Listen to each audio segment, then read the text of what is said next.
Buenos días, el día de hoy vamos a presentar el árbol de problemas. La violencia a la mujer es una de las manifestaciones más claras de subordinación, desigualdad y relaciones del poder de hombres sobre las mujeres. Es una problemática que aqueja al mundo y al Perú en la actualidad. Es por ello que mi grupo de la sección 7, conformado por Sue Cruz, Álvaro Flores, Lady Rodríguez, Camila Valverde y mi persona, Esmeralda Salazar, decidimos realizar el árbol de problemas con respecto a este tema que obstaculiza que la sociedad avance, en donde nosotros nos mostramos en contra de la violencia a la mujer. Las Naciones Unidas definen a este acto como todo hecho de violencia hacia la mujer que resulte o pueda tener como resultado un daño físico, sexual o psicológico. La violencia a la mujer en el Perú se ha vuelto una epidemia y no solo abarca violencia física o psicológica, sino una serie de situaciones como el acoso callejero u agresiones sexuales que impiden que la mujer se desarrolle en el ámbito social. En el 2018 se presentaron aproximadamente 222.000 denuncias de violencia a la mujer, de las cuales 111.000 fueron por violencia física, 97.000 por violencia psicológica y un total de 6.000 por violencia sexual. En el caso particular de Lima, la capital de nuestro país, esta es considerada como la quinta ciudad más peligrosa para las mujeres, en donde ellas enfrentan situaciones donde no pueden acceder a servicios como educación, salud, en servicios económicos, y acá también viven en permanente riesgo de violencia sexual y acoso. En la coyuntura actual de nuestro país, por la pandemia del 2020, el Estado decretó cuarentena obligatoria en todo el país. Durante este periodo, que inició el 16 de marzo y culminó el 31 de agosto, se presentaron un aproximado de 15.000 denuncias de violencia física, lo cual iba en contra de la tendencia ya marcada de que se daba de violencia psicológica. Ante esto, el Ministerio de la Mujer explicó que estas medidas restrictivas han confinado a las mujeres en sus hogares a vivir con su agresor. La violencia contra la mujer no es un problema que aparece en la pandemia, sino, como ya lo expliqué, viene de años atrás. En el 2019, 7 de cada 10 mujeres aseguraron haber sido violentadas al menos una vez en su vida. Esto, en términos porcentuales y más exactos, sacado por el Instituto Nacional de Estadística e Informática, representa el 63,3% de las mujeres. A continuación, explicarán las causas y efectos de esta problemática. Existen diversas causas de las cuales se puede hablar de la violencia contra la mujer. Sin embargo, ahora hablaremos sobre las más principales.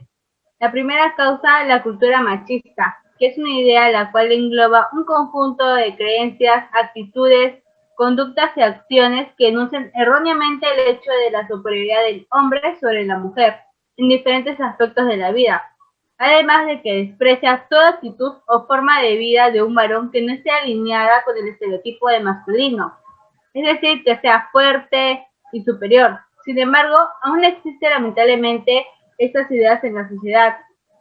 Esto a la vez trae como causa el hecho de que el hombre vea a la mujer como un instrumento, como un objeto que solo está a su servicio, sin importarle la opinión de ella o cómo se pueda sentir. Además de que se aceptan conductas agresivas, ya sea de manera física o psicológica, que pueden hacer mucho daño, y estas conductas suelen ser causadas por diferentes motivos, ya sea de estrés, problemas mentales, entre otros. Sin embargo, eso no justifica el hecho de que alguien tenga que utilizar la violencia como un medio. Otra causa es la incapacidad de tratamiento legal, es decir, que no hay justicia en estos casos, por lo que el hombre piensa que no tendrá ninguna sanción. Además, que no hay una penalización significativa para el agresor. Si bien a veces son llevados a la cárcel, pero solo es cuestión de días o meses, y luego salen libres, por lo que la mujer teme por su vida, y a veces es por esto que no quieren denunciar, de que cuando el agresor salga puede atentar contra su vida o la de sus familiares, incluso hasta matarla, como ya se ha visto en diversos casos en el Perú. Una tercera causa es el sentimiento de superioridad sobre la víctima, es decir, que piensa que tiene todo el derecho de hacer lo que desee con su mujer porque posee mayor importancia o tiene un mayor rango, algo que es un pensamiento erróneo, ya que todos somos iguales y merecemos la debida importancia. y este trae como causa que busca dominar la relación anulando a la otra persona. Otra causa es la dependencia económica, ya que probablemente es la pareja quien trae el dinero y la mujer quien se carga sobre las actividades de la casa, por lo que toda la familia está a cargo económicamente y al separarse a la mujer se le dificultaría. Además de que el hecho de que tenga una carencia de recursos para salir de esa situación se le dificulta aún más, ya que al denunciar, por ejemplo, tendría que pagar los costos de un abogado o todos los gastos que posee una demanda. Hasta se podría hablar sobre qué pasaría después de que la mujer se separe, ya que tendrá que buscar un lugar donde vivir o hasta sus alimentos.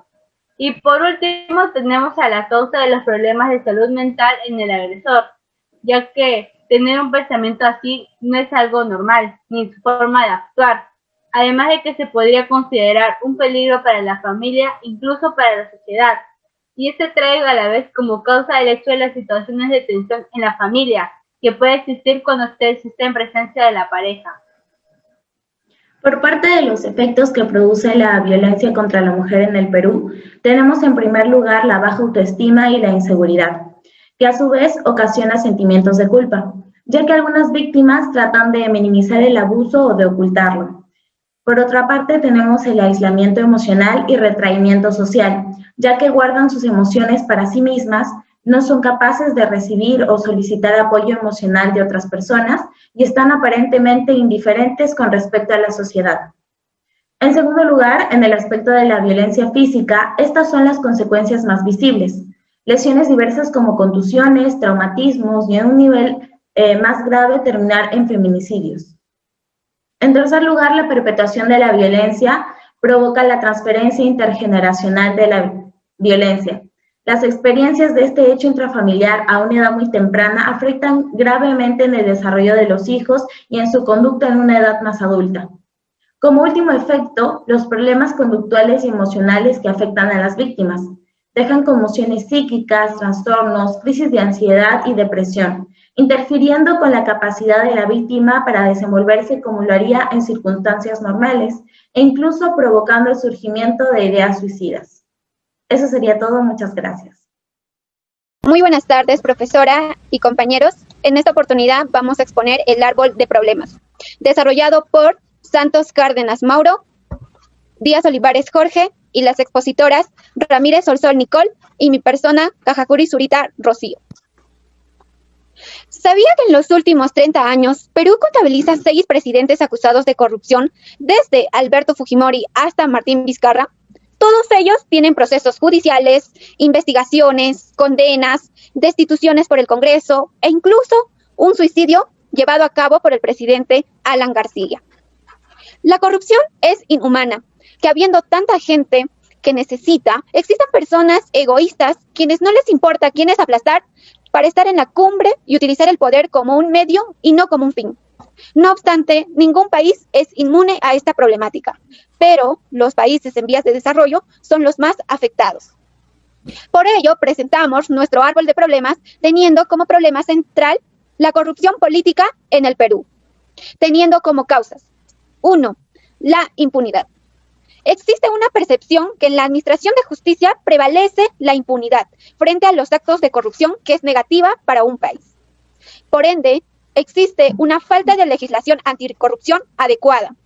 Asimismo, la existencia de leyes poco claras genera interpretaciones subjetivas para beneficiar al imputado por actos de corrupción o lentas en el desarrollo de las investigaciones, que muchas veces entorpece o dificulta el desarrollo de estas mismas. Ahora, la segunda causa, la inoperancia de las instituciones públicas. Perú ocupa el puesto 94 de 141 países, donde la percepción de la existencia de una falta de institucionalidad, según el ranking global de competitividad desarrollado en el 2019.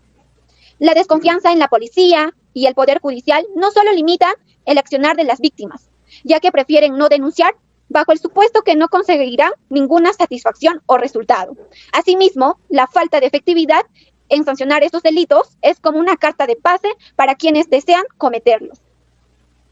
Por otro lado, tenemos la normatividad constitucional y orgánica otorga autonomía al Poder Judicial, pero en la práctica no goza de plena autonomía política, administrativa, económica y disciplinaria. Y no existe un Estado social y democrático de derecho. De este modo, los magistrados se apartan de sus principios o criterios debido a la presión política de los grupos de poder. Tercera causa, los grupos de poder económico. Los grupos de poder económico tienen influencia en los funcionarios para su beneficio particular. Las grandes empresas han transformado el Estado a su medida. Han puesto a sus ejecutivos en puestos claves de gobierno y han terminado captando a todos los presidentes de los últimos 30 años. Y testigos somos que hasta el día de hoy hay investigaciones que aún no han terminado. Por ello, los grupos de poder económico tienen influencia en los funcionarios para su beneficio particular. Como última causa tenemos la falta de valores éticos. La encuesta desarrollada por Ipsos menciona que el 42% de la población sostiene que la falta de valores y principios es la principal causa de inseguridad, es la ineficiencia y la corrupción del sistema judicial. Se sabe que los valores se han ido perdiendo progresivamente y testigos de ello somos, ya que se puede apreciar la alta tasa de delincuencia, robos, asesinatos, entre otros. Y los funcionarios públicos no han sido ajenos a esta problemática, donde reciben soborno, reciben dinero a cambio de un favor político. Por último, tenemos que las personas han normalizado la corrupción. Esta frase es típica, roba pero hace obras. Creo que un funcionario, cuando ingresa a una determinada institución, su deber es servir a la sociedad y no necesariamente robar. Gracias. Bueno, ahora continuando con los efectos, tenemos en primera instancia que la corrupción ocasiona una desconfianza hacia las instituciones, porque la ciudadanía percibe a las autoridades como personas que solamente llegan a estos cargos para beneficiarse de manera personal, más no para servir a la ciudadanía, que es todo lo principal que se debería velar. Además, otro aspecto que suma a esta desconfianza a la ciudadanía es que muchas veces se distorsiona la manera en la que están siendo manipuladas o utilizadas los servicios públicos, los recursos públicos. Es por ello que Ackerman añade a esto que la corrupción sistemática socava la legitimidad de los gobiernos. Ahora, como segundo efecto, se da un incremento de la desigualdad social. Y esto se ve reflejado en que hay un aumento de la pobreza, debido a que la corrupción impacta de manera negativa al desarrollo de la sociedad. Y es por ello que se ve un gran índice de pobreza en nuestro país. Y además que se acrecientan los derechos y privilegios. Debido a que hay esta desigualdad social, en muchos lugares de nuestro país no hay acceso a algunas oportunidades como lo tienen otros. Por ejemplo, acceso a hospitales o acceso a una educación de calidad. Y en estos dos ejemplos que acabo de mencionar se va en contra de los derechos, que es el derecho a la salud y el derecho a la educación. Ahora, como tercer efecto está la mala redistribución de la riqueza, lo que genera una mala asignación del presupuesto público. Esto a pesar de que tiene como fin la de buscar resultados en la sociedad y buscar que es ello mediante la realización de obras. Ahora, como cuarto y último efecto están las protestas sociales. Estas son manifestaciones en las que la población muestra estar a favor o en contra de una determinada política, ley, persona, etc. Mediante esta manifestación se busca presionar a que los gobiernos encuentren una solución que no se ha podido solucionar de manera institucional. Entonces, un ejemplo claro de esto es cuando se dieron las marchas nacionales, en la que la población mostró un total desacuerdo a las medidas que estaban siendo tomadas. Una de estas razones fue por la destitución de Martín Vizcarra y por ende la toma de la presidencia de Merino, ya que de esta forma el gobierno buscaba tomar el poder. Entonces, en general, estas son las razones por las cuales nosotros estamos en contra de la corrupción, y eso sería todo. Gracias. Buenos días, buenas tardes, buenas noches con todos los presentes. El día de hoy mi compañera y yo vamos a exponer nuestro proyecto de investigación que realizamos para el curso de Lenguaje 2. Lleva por título Impacto psicológico y rendimiento laboral durante la pandemia COVID-19 en los docentes de la Universidad Nacional Mayor de San Marcos. Los autores de esta investigación son Cajacuri Rocío, Ramírez Nicole, Simeón Janet y quien les habla Tabarné Margaret, así como el asesor de nuestro proyecto es la docente Dina Inga. El primer punto del que voy a hablar es sobre el problema de nuestra investigación, pero antes de poder mencionarlo, debo dar una descripción de este problema. Como bien sabemos, actualmente venimos afrontando una pandemia como resultado del COVID-19. Este virus se originó en Wuhan, China, y se expandió a nivel mundial con gran rapidez. Es así que hoy por hoy, este virus es uno de los problemas mayores para las gestiones de diferentes gobiernos, así como para la población en general, por lo que muchos gobiernos decidieron implementar medidas para de cierta manera salvaguardar la salud de la población. Es así que muchos decidieron instaurar una cuarentena obligatoria, misma que si trató de traer beneficios a la población, también causó efectos negativos tanto en el campo económico, político, social e incluso psicológico. En estas actividades que tuvieron que ser puestas en pausas está la educación. Sin embargo, este objetivo no significó una frustración para la educación, por lo que buscaron nuevas medidas o nuevas técnicas para poder seguir de cierto modo con la educación. Es así que se desarrollaron nuevas medidas como es la educación remota o la educación a distancia. En este contexto, nuestro país no fue ajeno, pues 5 días después de que se pudo reconocer el primer infectado de COVID-19 en nuestro país, se instauró un estado de emergencia. Es así que si en un comienzo la demanda de los infectados pudo ser atendida por el sistema de salud, muy poco después la demanda era demasiada e incluso las pruebas rápidas no eran suficientes. Es así que en nuestro país hubo una crisis en el sector salud. No solamente en ese sector, sino también que el sector de la educación se vio afectado, por lo que muchas instituciones educativas tuvieron que poner cese a sus actividades, como también lo decía el decreto viceministerial, que fue dado a luz el 12 de marzo. Es así que en nuestro país decidimos continuar las clases con una educación a distancia, que si bien fue un reto para los estudiantes, también fue un reto para los maestros, debido a que estos tuvieron que adaptarse a una nueva realidad, y no solamente eso, sino también adaptar los ambientes de su hogar a un ambiente laboral.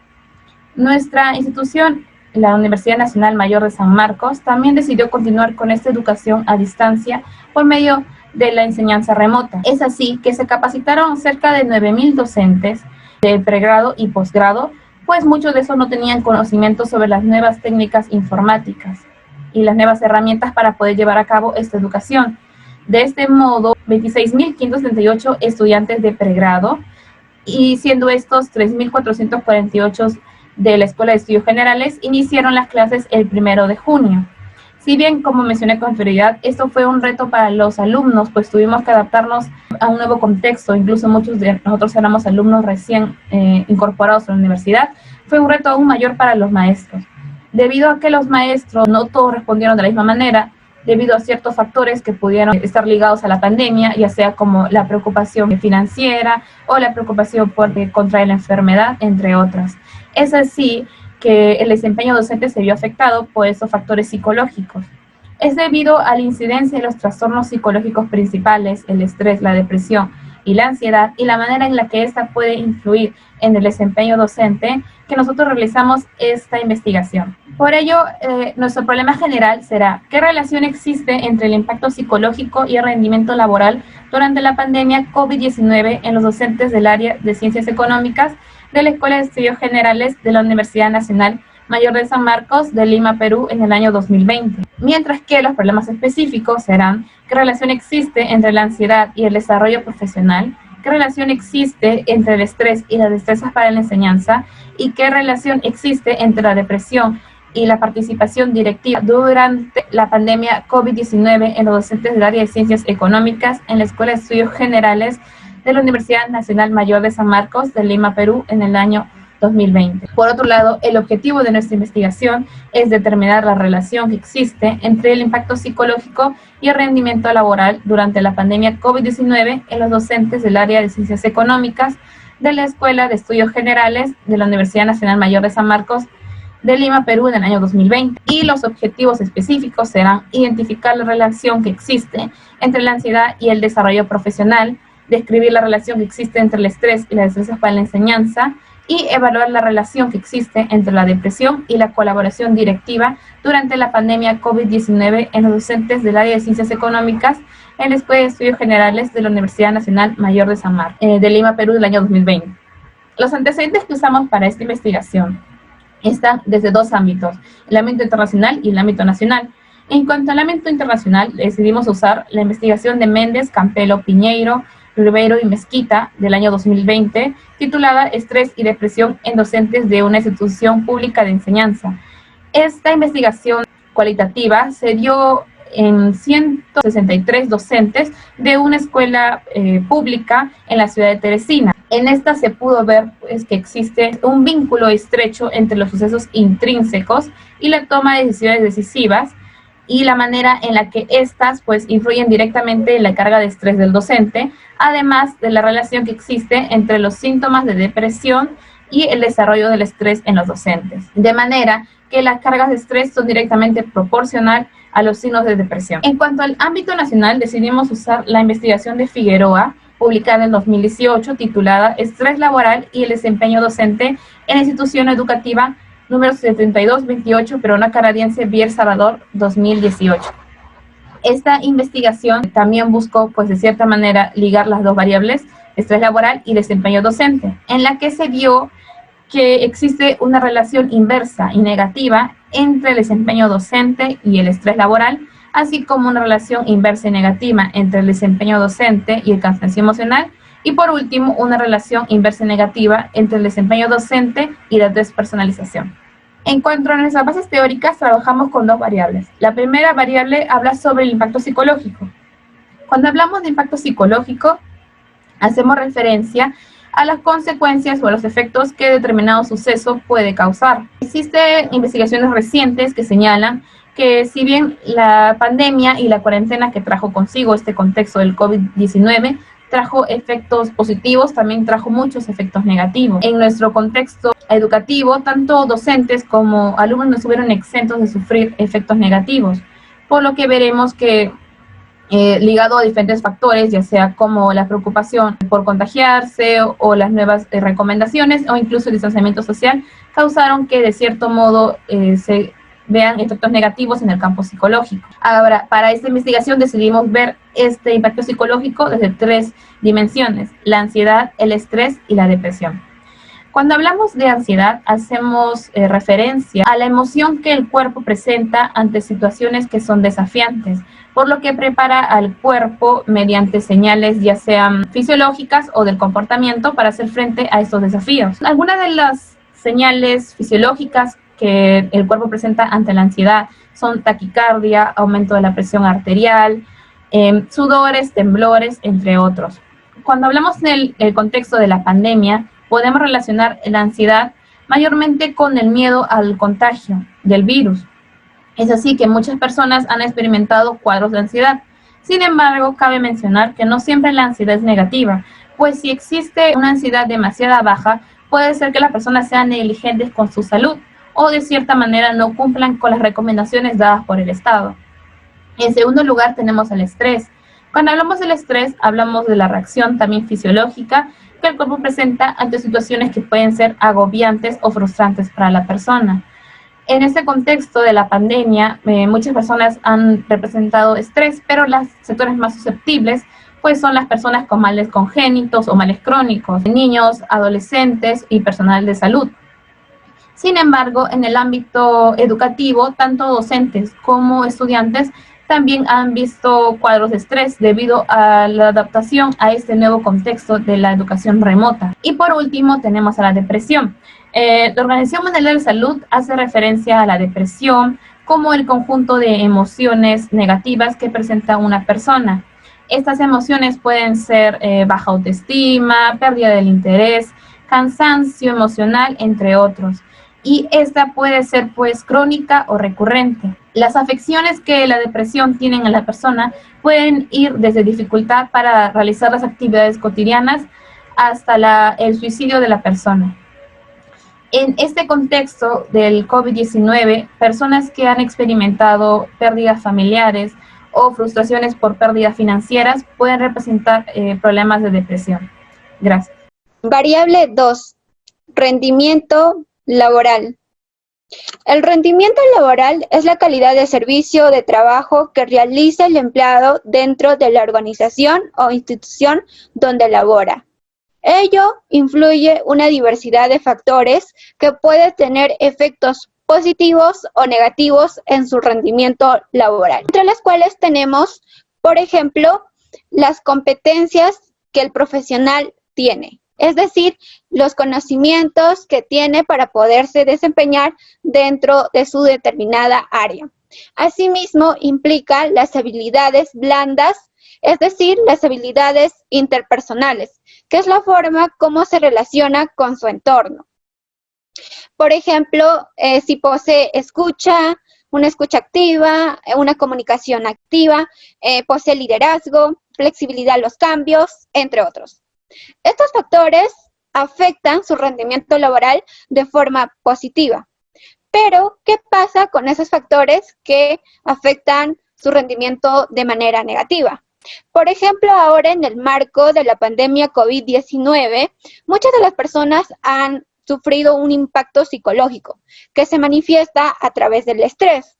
En los profesores, actualmente, por el trabajo remoto o a distancia, están aproximadamente sentados de 15 a 18 horas, ya sea dictando sus clases o preparando una clase para su desarrollo posterior. Ello provoca en el docente estrés. Asimismo, le sumamos, por las medidas restringidas del gobierno, no poder salir a tener un tiempo de recreación. Por otro lado, tenemos la ansiedad. El docente está inquieto, está pensando qué va a pasar mañana, si mañana la situación se va a calmar, va a estar mucho peor, o si las vacunas va a llegar, no va a llegar. Todo este contexto le provoca en el docente ansiedad.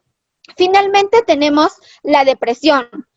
La Universidad Nacional Mayor de San Marcos no ha sido ajeno a las pérdidas de los docentes de sus familiares, y ello ha provocado en el docente depresión, tristeza. Todos estos factores le desmotiva a seguir creciendo laboralmente, por ende afecta su rendimiento laboral de forma negativa. Las dimensiones del rendimiento laboral tenemos desarrollo profesional. También se relaciona con el desarrollo personal. Es la etapa donde el profesional se siente feliz, satisfecho, realizado con el trabajo que va desarrollando dentro de la organización o institución. Y ello le permite seguir creciendo laboralmente a través de metas profesionales a corto y largo plazo, que al final van a beneficiar tanto a su persona como a la institución donde labora. Ahora, en el marco de la pandemia COVID-19, muchos de sus proyectos han quedado rezagados o postergados, ya que en el año 2020 muchos de los profesionales querían desarrollar un curso, llevar una especialización, una maestría, etc. Toda esta situación ha hecho que lo postergaran o lo desmotive a seguir creciendo laboralmente. Segunda dimensión, destrezas para la enseñanza. Es la suma de un conjunto de competencias básicas, transversales y específicas. El primero se refiere a la capacidad o al conjunto de habilidades y actitudes que posee el docente para poderse desempeñar. Asimismo, al conocimiento que posee o tiene para desempeñarse en su determinada área y cómo exterioriza ese conocimiento para que los estudiantes logren entender, comprender y aprender.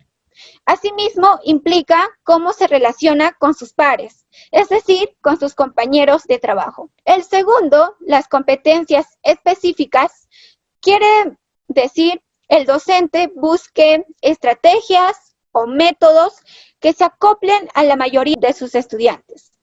Por ejemplo, en un aula de clase, no todos los estudiantes tienen el mismo estilo de aprendizaje. Algunos aprenden a través de la escucha, otros a través de la vista o el movimiento, etc. Por ello, es fundamental que el docente busque estrategias o métodos que se acople a la gran mayoría de sus estudiantes, para así lograr un aprendizaje íntegro. Finalmente, tenemos las competencias transversales.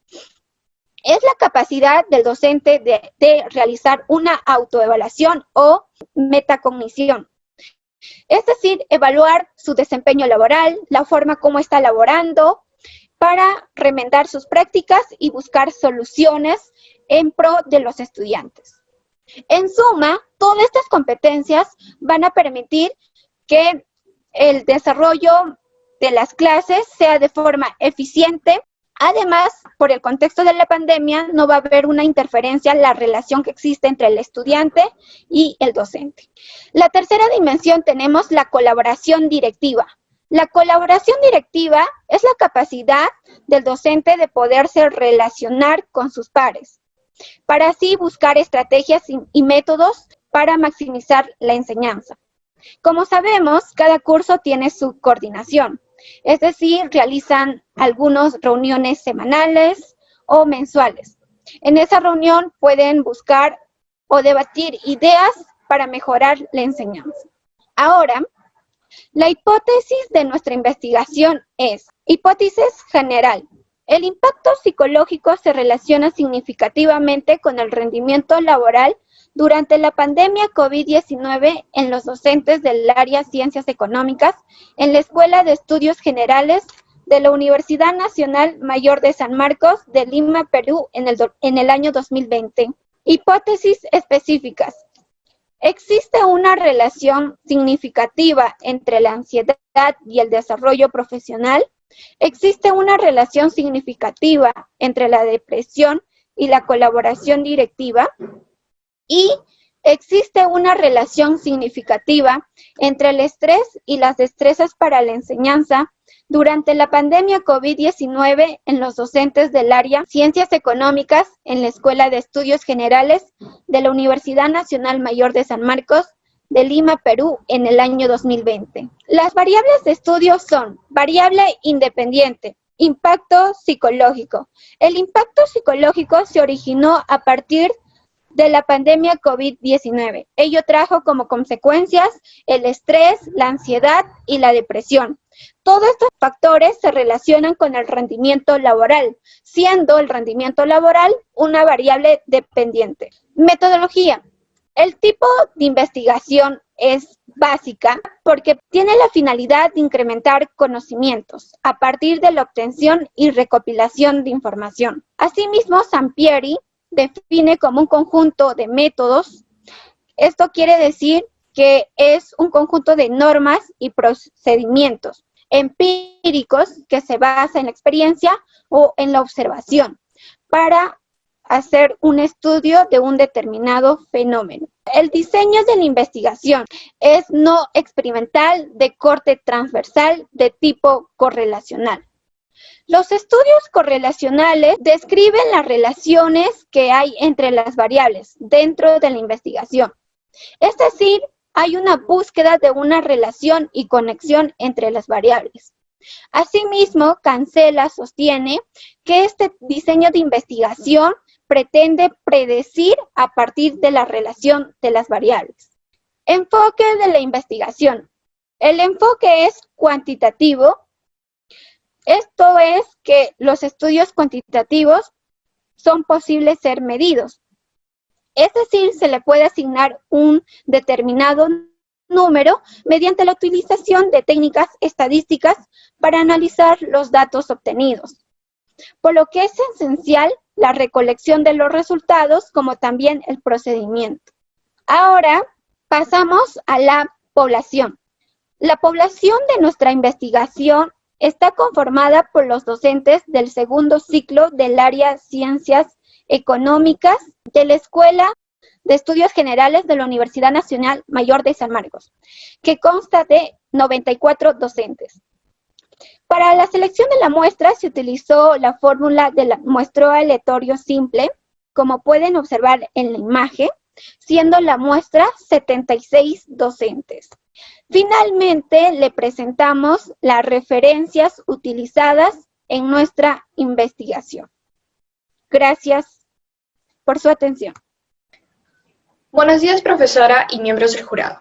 El día de hoy nuestro equipo va a presentar el proyecto titulado Emprendimiento Online y Evasión Tributaria en las micro y pequeñas empresas de Lima Metropolitana. Los integrantes son Su Cruz, Álvaro Flores, la que expone Lady Rodríguez, Esmeralda Salazar y Rosa Valverde. El planteamiento del problema. Alrededor del mundo se ha presenciado un crecimiento exponencial en lo que respecta al comercio electrónico, tanto Esto se debe a las nuevas tecnologías, como a la misma pandemia que ha obligado a las personas a ejercer relaciones comerciales dentro de sus propias casas y dentro de los medios digitales también. La primera compra electrónica data del año 1984. 10 años después se comercializa a través de las plataformas como Amazon, eBay, eNetwork, entre otros. Hoy en día la legislación no es tan clara ni precisa dentro de la mayoría de países.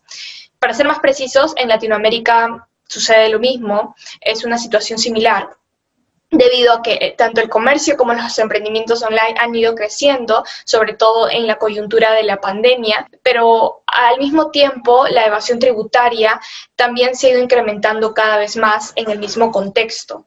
Aproximadamente 395 millones de dólares se han perdido debido a la evasión fiscal dentro de esta zona. Por otro lado, esto equivale más o menos a más del 6% del PBI en toda Latinoamérica. Es decir, tanto el emprendimiento online como la evasión tributaria se han ido incrementando durante estos últimos tiempos. Bueno, el crecimiento ha sido tanto, ya que se ha evaluado que anualmente ha habido un crecimiento de 20 a 40%. En la primera semana de cuarentena ha habido un incremento de 100% y en la cuarta de un 387%. En Perú sucede lo mismo. También ha habido un crecimiento dentro de las empresas, dentro de las MIPES sobre todo. Incluso dentro del gobierno ha existido incentivos crediticios por parte de Reactiva Perú, por ejemplo, o FAENIPE, el cual dan crédito a las empresas para que puedan invertir y puedan reiniciar sus negocios. Bueno, como se sabe, el último registro de la SUNAT ha mencionado de que más del 60% de los contribuyentes digitales ni siquiera están inscritos en el RUC.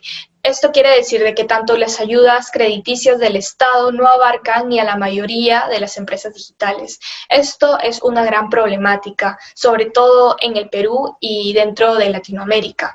Bueno, la formulación del problema. El problema general es de qué manera influye el emprendimiento online en la evasión tributaria en las micro y pequeñas empresas en Lima Metropolitana durante el 2020. El problema específico, de qué manera influye el comercio electrónico en la evasión tributaria en las MIPE dentro de Lima Metropolitana durante el 2020. Y de qué manera influyen las nuevas tecnologías en la evasión tributaria en las MIPES en Lima Metropolitana durante el 2020. Los objetivos de la investigación. Tenemos el objetivo general, analizar la influencia del emprendimiento online en la evasión tributaria en las MIPES de Lima Metropolitana en el 2020. El objetivo específico, determinar la influencia del comercio electrónico en la evasión tributaria en las MIPES de Lima Metropolitana durante el 2020 y examinar la influencia de las nuevas tecnologías en la evasión tributaria en las MIPES en Lima Metropolitana durante el 2020. A continuación presentaré la justificación de la investigación. Como justificación teórica tenemos al emprendimiento online y a la evasión tributaria. El emprendimiento en sí viene a ser el acto de iniciar o emprender, administrar o diseñar un negocio. Iniciar una nueva etapa en la cual se ofrece al mercado tanto bienes y servicios que son necesarios para una determinada población. Por otro lado, la evasión tributaria viene a ser un acto ilícito, un acto de dolo, en el cual una persona, ya sea natural o jurídica, deja de pagar impuestos o los reduce a través de engaños o incluso a través de gastos ficticios. La justificación práctica. Bueno, este proyecto es explicativo y cuantitativo.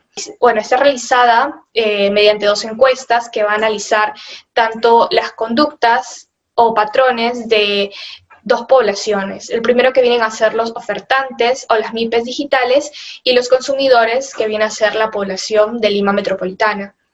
Por otro lado, la justificación social es diagnosticar si es que en realidad existe una influencia por parte de los emprendimientos online hacia la evasión tributaria. Si es así, este proyecto tiene como fin no solo diagnosticar, sino que en un futuro puedan existir legislaciones más específicas en lo que respecta al entorno digital y proponer nuevas soluciones para que la sociedad ni el Estado se vean perjudicados. La delimitación de investigación. El estudio se ha realizado con 50 emprendimientos online en la ciudad de Lima, Perú. La investigación tiene una duración de 3 meses. Por otro lado, este equipo ha tenido limitaciones como la dificultad para el libre tránsito, para obtener información de las encuestas de la población. También hemos tenido dificultad al delimitar variables debido a que tienen carácter multívoco y complejo, cada una de ellas. El marco teórico. Bueno, tomamos como antecedentes 3 internacionales y 3 nacionales. El primero de ellos data del año 2018, un estudio de Perdigo Madrigal, Estrategias de comercio electrónico y marketing digital para pequeñas y medianas empresas. Este estudio concluye que el comercio electrónico ha servido de gran influencia, sobre todo de crecimiento económico para los emprendimientos online. Estos últimos han ido popularizando a través de en estos últimos años debido a las nuevas tecnologías. Como segunda referencia internacional tomamos el estudio de Matus y Campos del año 2017, el cual se titula Análisis de la cultura cívico-tributaria de los estudiantes que cursan cuarto medio en establecimientos públicos de la comuna de San Carlos. En este estudio se concluye de que existe una relación positiva entre el conocimiento de una determinada población respecto a las normas tributarias y a la moral. Es decir, mientras que un grupo de personas tenga más conocimiento acerca de las normativas fiscales, va a incrementar el tipo de moralidad tributaria. Y bueno, como tercer antecedente tomamos el trabajo de Zavala, que es del 2017, titulado Emprendimientos digitales y sus efectos en la calidad de vida. Concluyen de que el emprendimiento por sí solo genera un sentido de autonomía y responsabilidad dentro de las personas. Por otro lado, va a generar mayor crecimiento interno y dentro de la calidad de vida de cada persona que decide emprender un negocio. Debido a que tiene ayuda de las tecnologías, puede transportarse incluso al otro lado del mundo sin salir de casa. Como antecedentes nacionales tomamos el trabajo de Escobar y Morales del año 2018, el comercio electrónico y su impacto tributario en el sector retail del Perú. Bueno, ese trabajo consiste básicamente el comercio electrónico tiene un impacto tributario dentro del sector retail, que viene a ser, digamos, tiendas minoristas que producen a gran escala, debido a que no tienen un posicionamiento fijo en determinado país, a excepción de sus servicios. Por otro lado, tenemos al estudio de Aliaga y Chancasanampa, Cultura Tributaria y Evasión Tributaria en las MIPES del mercado modelo de Chupaca. Bueno, en este estudio, en el cual se realizó a un determinado número de personas en este mercado, tenía bajo o nulo sentido de cultura tributaria. Eso contribuía a la mayor informalidad y a la mayor evasión. Por otro lado, tenemos al estudio de Ticón y Quispe, que data del mismo año, 2018, nivel de conocimiento en tributación y evasión tributaria de los contribuyentes que utilizan comercio electrónico en Arequipa. Bueno, en esta ciudad se estudió una población que tenía bajo o nulo conocimiento acerca de todas las normativas, acerca de cómo realizar declaraciones, entre otros, y esto ha producido grandes secuelas dentro de lo que viene a ser la evasión tributaria. Bases teóricas. Bajo la hipótesis planteada que el emprendimiento la influencia la evasión tributaria, tenemos a las dimensiones dentro de cada una. Para empezar, el emprendimiento online ha ido creciendo, sobre todo en el Perú. Desde el 2011, Perú se sitúa dentro de los 10 primeros puestos en lo que respecta a emprendimientos online. Es decir, es un país emprendedor por sí mismo. Bueno, el emprendimiento online lo hemos dividido en 2 dimensiones, tanto el comercio electrónico como los nuevos avances tecnológicos. ¿Qué es el comercio electrónico? Viene a ser un mercado digital en el cual se realizan transacciones comerciales entre ofertantes y demandantes, sin que tenga un intercambio directo. Por otro lado, el comercio electrónico va a estar basado en las plataformas digitales, ya que antes que una persona pueda comprar o adquirir un producto, primero realiza un estudio previo dentro de plataformas como Google, por ejemplo. En un estudio dentro de esta plataforma ya mencionada, confirma de que más del 51% de personas que compran por Internet realizan un estudio previo del producto por la plataforma Google. Los nuevos avances tecnológicos, la segunda dimensión. Los nuevos avances tecnológicos vienen a ser recursos que se utilizan para acceder a la información, de tal manera que lo estudia y aplica en los medios tecnológicos. Viene a ser un facilitador de flujos de información, el cual la persona obtiene. Para que una persona, un grupo de demandantes o ofertantes puedan, digamos, adaptarse a estos avances tecnológicos, se necesitan 3 factores. El primero viene a ser el manejo de los recursos tecnológicos, la accesibilidad y la adaptabilidad. En primer lugar, la accesibilidad viene a ser la capacidad que la persona pueda obtener dicho objeto. En este caso sería el Internet, conexiones, las plataformas digitales. El acceso viene a ser tan importante como el manejo de los recursos. Este segundo elemento viene a ser la capacidad de las personas para desempeñarse eficientemente dentro del uso de los recursos tecnológicos.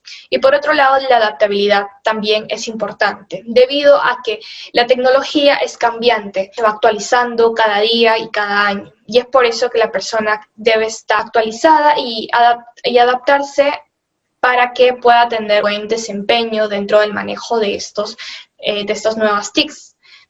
O también llamados tecnologías de la información y la comunicación.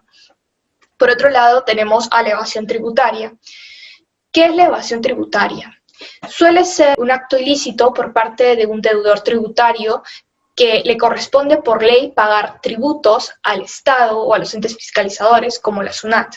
Lo hemos dividido en 2 dimensiones, tanto defraudación tributaria como cultura tributaria. La defraudación tributaria es un delito que ocurre cuando una persona, bajo algún engaño u otra forma fraudulenta, digamos, produce el cese de pagos de tributos que les corresponde por ley. Bueno, no solo viene a ser el cese, sino también la reducción de pagos a través de gastos o costos ficticios o la adulteración de ingresos o ventas, entre otros. Hay diversas maneras de poder defraudar al Estado. La evasión tributaria tiene tanto causas como consecuencias. Dentro de las causas tenemos a la cultura tributaria, al nivel de desconocimiento de la población, a los complejos trámites, incluso procesos para realizar declaraciones o para tributar. Por otro lado, tenemos a las consecuencias. Las consecuencias tienen un aspecto muy amplio, debido a que afecta tanto al gobierno como a las mismas empresas. Por parte del gobierno, debido a que no van a tener los recursos suficientes para distribuir a la sociedad los bienes y servicios básicos que les corresponden. Por parte de las empresas va a generar mayor presión tributaria por parte de los buenos contribuyentes y por parte de las personas que no pagan impuestos se va a generar multas o sanciones administrativas, el cual va a afectar lo que protegen ilícitamente, que vienen a ser sus ganancias. Bueno, como segunda dimensión tomamos a la cultura tributaria. La cultura tributaria viene a ser ese conjunto de valoraciones y actitudes hacia el hecho tributario, grado de consideración con respecto a los deberes y derechos fiscales. Es decir, un grupo o una población, digamos, de que vienen a ser esos conceptos subjetivos de un grupo de personas respecto a los fines de los tributos. Por otro lado, tenemos a la hipótesis y variables. La hipótesis de la investigación. Hipótesis general. El emprendimiento online influye significativamente en la evasión tributaria dentro de las micro y pequeñas empresas en Lima Metropolitana durante el 2020. Y las hipótesis específicas planteadas son: el comercio electrónico influye significativamente en la evasión tributaria en las MIPES en Lima Metropolitana durante el 2020, y las nuevas tecnologías influyen significativamente en la evasión tributaria en las MIPES en Lima Metropolitana durante el 2020. Las variables de la investigación. Tenemos la variable independiente, el emprendimiento online, y la variable dependiente, la evasión tributaria. La metodología usada. Bueno, tenemos al tipo, diseño y enfoque. El tipo de la investigación es aplicada debido a que no tiene un propósito de generar conocimiento en sí mismo, sino aplicarlo a la vida real, crear soluciones y diagnosticar el problema o la falencia, porque hay un déficit fiscal dentro del Estado peruano.